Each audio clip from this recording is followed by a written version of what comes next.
শিক্ষামন্ত্রীর পদত্যাগের দাবিতে রাজধানীর সায়েন্স ল্যাবরেটরি মোড় থেকে সচিবালয়ের দিকে রওনা দিয়েছেন আন্দোলনকারী শিক্ষার্থীরা। সেখানকার সবশেষ পরিস্থিতি জানাতে আমাদের সাথে যুক্ত হয়েছেন সহকর্মী নয়ন আদিত্য। নয়ন, এই মুহূর্তে সেখানকার সবশেষ পরিস্থিতি কি দেখছেন জানাবেন, আন্দোলনকারীরা এই মুহূর্তে কি বলছেন?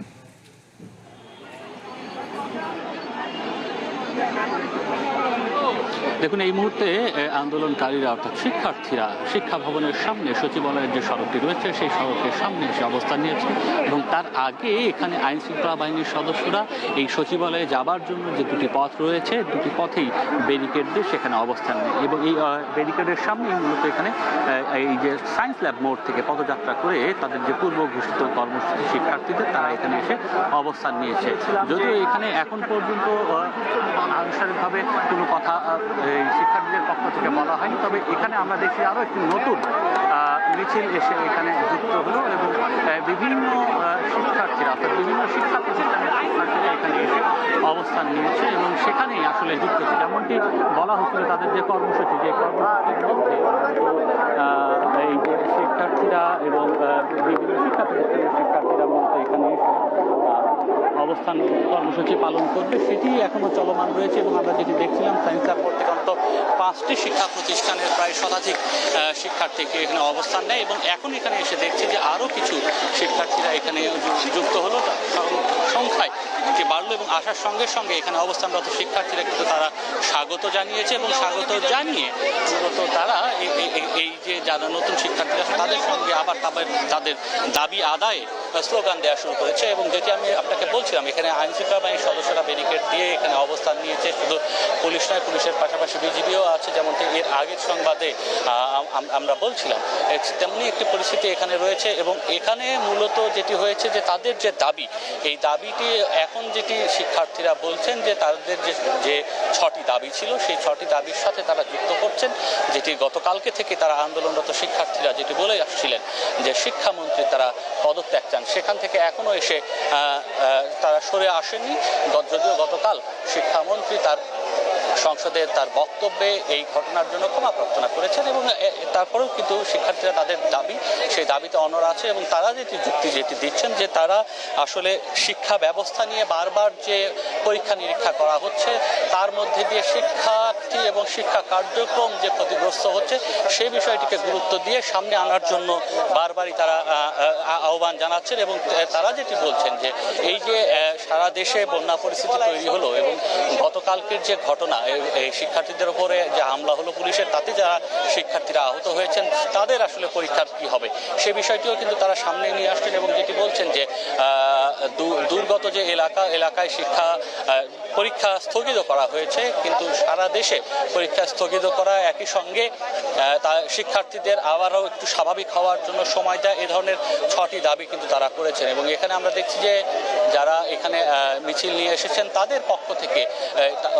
এক ধরনের বক্তব্য দেওয়া হচ্ছে আন্দোলনরত শিক্ষার্থীদের দিকে। আমরা একটু কি বলছেন সেটিও একটু শুনে আসতে চাই।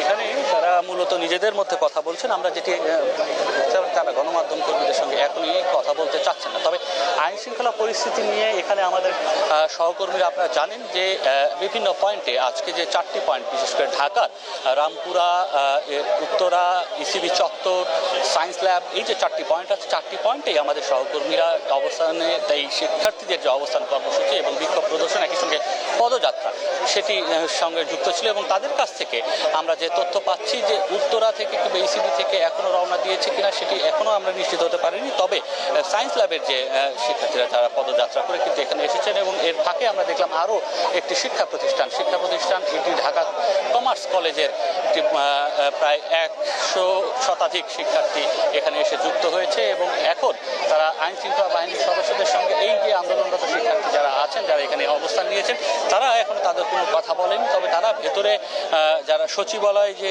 অভিমুখে যে যাত্রা, সেই যাত্রাটি এখানে অবস্থান নিয়েছেন। এখন যে জায়গাটিতে আসলে মূলত ব্যারিকেড দেওয়া হচ্ছে সেখানে এসে অবস্থান নিয়েছেন। আইন শৃঙ্খলা বাহিনীর সদস্য যারা আছেন তাদের সঙ্গে এখন পর্যন্ত এই যে আন্দোলনরত শিক্ষার্থীদের যারা প্রতিনিধি আছেন তারা কোনো কথা বলেননি। হয়তো আইন শৃঙ্খলা বাহিনীর সদস্যরা কিছুক্ষণের মধ্যেই সেসব শিক্ষার্থীদের সঙ্গে কথা বলবেন এবং তাদেরকে পরবর্তী কর্মসূচি কী কিংবা তারা কী ধরনের চিন্তা করছেন সে বিষয়গুলো হয়তো আমরা জানতে পারবো। তবে তার আগে আমরা একটু শিক্ষার্থীদের সঙ্গেও কথা বলতে চাই। আপনারা কোন কলেজ থেকে কথা বলা যাবে? আপনাদের দাবিটা যদি আরেকবার বলেন, যে আপনারা তো এখানে অবস্থান কর্মসূচি পালন করছেন, তো এখানে অবস্থান কর্মসূচি পরবর্তী কর্মসূচি কি হবে কিংবা এখানে কি দাবি নিয়ে এসেছেন যদি একটু বলা যায়। শিক্ষার্থীরা এখানে কথা বলতে যাচ্ছে না, তবে আমাদের সহকর্মী ইশতিয়াক ইমন এখানে দীর্ঘক্ষণ ছিলেন এবং এখানকার আইন শৃঙ্খলা পরিস্থিতির কথাও তার কাছ থেকে একটু জেনে নিতে চাই। আমরা জানছিলাম যে বিভিন্ন প্রান্ত থেকে ঢাকার যে চারটি পয়েন্ট থেকে এখানে শিক্ষার্থীরা পদযাত্রা করে এখানে আসবে। আইন শৃঙ্খলা পরিস্থিতি এখানে কেমন ছিল, কি ধরনের ব্যবস্থা নেওয়া হয়েছে? দেখুন, আমরা দেখলাম দুপুর 1টার পর থেকেই এখানে সচিবালয়ের আশেপাশে এলাকাকে ঘিরে এক ধরনের আইন শৃঙ্খলা পরিস্থিতির উন্নতি করা হয়েছে, অর্থাৎ বিপুল সংখ্যক পুলিশ মোতায়েন করা হয়েছে। সচিবালয়ের যে মূল সড়কটি সেটি আসলে বন্ধ রয়েছে। আমরা যেটা এমনটি ফুটেজে দেখলাম, বিপুল সংখ্যক আইন শৃঙ্খলা সদস্যদের মোতায়েন করার অন্যতম কারণ যে যারা আসছেন তারা আসলে সচিবালয়ের ভেতরে প্রবেশ করতে পারেন, এরকম একটি সংখ্যার জায়গা পুলিশের রয়েছে যে আইন শৃঙ্খলা পরিস্থিতির অবনতি হতে পারে, তারা সেখানে গেলে অপ্রীতিকর ঘটনা ঘটবে, হয়তো ভাঙচুরের ঘটনাও ঘটতে পারে। কারণ আন্দোলনকারীদের সাথে অন্য কোনো পক্ষ ঢুকবে না, এটি তো আসলে বলা যাচ্ছে না। যে কারণে এই আইন শৃঙ্খলা পরিস্থিতি শক্ত করার জন্যই তারা এরকম ব্যারিকেড দিয়েছেন। কিন্তু সংখ্যায় শিক্ষার্থীরা যা এসেছে সেই তুলনায় আইন শৃঙ্খলা বাহিনীর যে ধরনের প্রস্তুতি রয়েছে সেটি আসলে অনেক বেশি। এবং এই যারা শিক্ষার্থী এসেছেন তারা বিভিন্ন পয়েন্ট থেকে সরেও গেছেন। বিএনএস সেন্টার থেকে আমরা দেখেছি যারা রওনা দিয়েছেন তাদের এক অংশ তারা চলে গেছেন। ঢাকা কলেজ থেকে যারা রওনা দিয়েছিলেন তাদের বড় একটি অংশ আসেনি, অর্থাৎ একেবারেই কম সংখ্যক শিক্ষার্থীরা এসেছেন। এবং তাদের দফা নিয়েও এক ধরনের আমরা দুরকম বক্তব্য পাচ্ছি। কেউ বলছেন 1 দফা অর্থাৎ শিক্ষামন্ত্রীর পদত্যাগ, আবার কেউ বলছেন যে না, শিক্ষামন্ত্রীর পদত্যাগ বাদেই তাদের 6 দফা রয়েছে, অর্থাৎ তাদের মধ্যে এক ধরনের মিশ্র একটি প্রতিক্রিয়া আমরা দেখতে পাচ্ছি। বিভিন্ন প্রতিষ্ঠানের শিক্ষার্থীরা হয়তো তারা সমন্বিতভাবে কোনো কর্মসূচি কিংবা কোনো দাবি নেই, তবে তাদের একটা মূল দাবি হচ্ছে শিক্ষামন্ত্রীর পদত্যাগ, একই সঙ্গে হচ্ছে পরীক্ষাটাকে আরো একবার শুরু করা। আমরা একটু শিক্ষার্থীরাও বক্তব্য শুনে আসতে চাই। আপনাদের এখানে কোন দাবি নিয়ে আসলেন আজকের এর পরের কর্মসূচি যদি উনি পদত্যাগ না করে তাহলে দেখা যাবে কি আমাদের যে আরো ভাই বন্ধু আছে ওনারা কি বলে। আমরা আপাতত পরীক্ষা চালিয়ে যাব। ওনার যে পরীক্ষা যে এত মানুষের খারাপ হয়েছে, আসলে যদি একটা চট্টগ্রামের বোর্ড বন্ধ করছে, আরো যে কতগুলো বোর্ড আছিল, আরো তো ঢাকা শহরে 24 ঘন্টা ওই দিন যে বৃষ্টি হলো, 24 ঘন্টায় বৃষ্টি হয়েছে, কিন্তু উনি এটা দেখেই নাই। রাত থেকে শুরু করে সকাল পর্যন্ত এমনকি বৃষ্টি হয়েছে, কিন্তু উনি বলতেছে শুধু মনিটরিং করতেছি আমরা। তো মনিটরিং করলে তো আর হয় না, বাইরে বেরোতে দেখতে হবে। তাহলে আমরা আরেকটু শিক্ষার্থীদের সঙ্গে কথা বলতে চাই। একটু না, তখন আমরা তো বাগবান স্বাধীনতা ছিলাম, তখন তো আমাদেরকে মানে এখন আমরা মানে কিরকম স্বাধীন আগে তো মানে আমরা কথা বলতে পারতাম না, কথা বললে এখন তো কারণ আমরা 24শে জুলাই পরে আমরা স্বাধীন হয়েছি, দেশ স্বাধীন হয়েছে, তার জন্য আমরা মানে এখন মানে নির্ভীতে কথা বলতে পারি। নতুন যে শিক্ষামন্ত্রী আসছে আমাদের, উনি কতদিন যাবত শিক্ষামন্ত্রীর দায়িত্ব পালন করতেছেন? উনি কত বেশি দিন হয় না তো, 5-6 মাস হবে। 5-6 মাস। 5-6 মাসের ভিতরে আপনি কি চাচ্ছেন যে উনি পুরো দেশ সিস্টেম চেঞ্জ করে ফেলবে? না, মানে উনি ভুল করবে কেন? আমি তো চাই না যে ভুল করবে। ঠিক আছে, উনি ভুল করতে বিগত যে শিক্ষামন্ত্রী ছিল তারা কি ভুল করেন নাই? তখন কি আপনাদের জ্ঞান জাগ্রত হয় নাই? হ্যাঁ, অবশ্যই। ছিলেন না, তখন তো আমরা বলতে পারি না। কেন পারেন না? এখন কেন পারতেন? কারণ আমরা 24-এর পরে দেশ স্বাধীন করেছেন। আমরা সঠিক নিউজ তাহলে লাইভে আছে, তাহলে ঠিক আছে।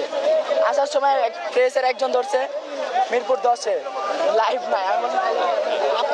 শুনছিলেন যে এখানে আন্দোলনরত শিক্ষার্থীরা তারা তাদের মতো করে নানাভাবে বক্তব্য দিচ্ছে, তবে তাদের বক্তব্যের সুর কিন্তু একটি জায়গায় গিয়েই মিলিত হচ্ছে যে পরীক্ষা সেটিকে বাতিল করে কোনো তারিখ নির্ধারণ করতে হবে। একই সঙ্গে শিক্ষার্থীদেরকে সময় দিতে হবে পর্যাপ্ত, যেন তারা আবারও স্বাভাবিক হয়ে সেই পরীক্ষার জন্য প্রস্তুতি নিতে পারে। নয়ন, আপনাকে ধন্যবাদ।